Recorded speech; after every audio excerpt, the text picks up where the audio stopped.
Church End Estate in Brent. The estate's only 7 years old, but already 60 of the 700 flats are uninhabitable.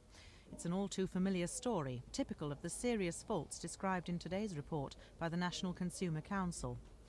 Faulty roofs and untried system building are costing Brent Council millions of pounds to repair and causing misery to tenants. The main problem in this room is dampness and wetness around the walls. And what have you done to try and counteract the damp? I have put on the polythene ceiling tiles around the wall and also papered it over with the idea of trying to keep some of the heat, make it a bit warmer. But now it's of no avail because it's still getting the damp and the green stuff coming around the wall as well. Dampness was a major problem for 1/3 of the council tenants surveyed by the National Consumer Council, and the council says the law must be changed to prevent similar mistakes in the future.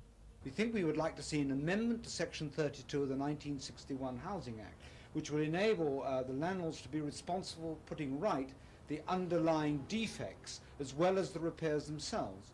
We think tenants should have a right to an inspection of the property when there are recurring repair problems, so that can be seen immediately and compensation given to them for living in these conditions. We also feel there should be a comprehensive insurance policy for local authorities so that they can put the matters right quickly once they get an early warning system on it, and they can also compensate tenants who have to endure living in these appalling conditions.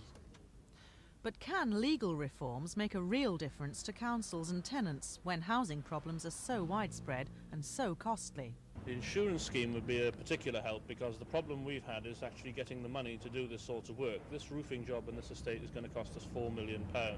If we'd had an insurance scheme to cover it, that would have helped us with finding the money.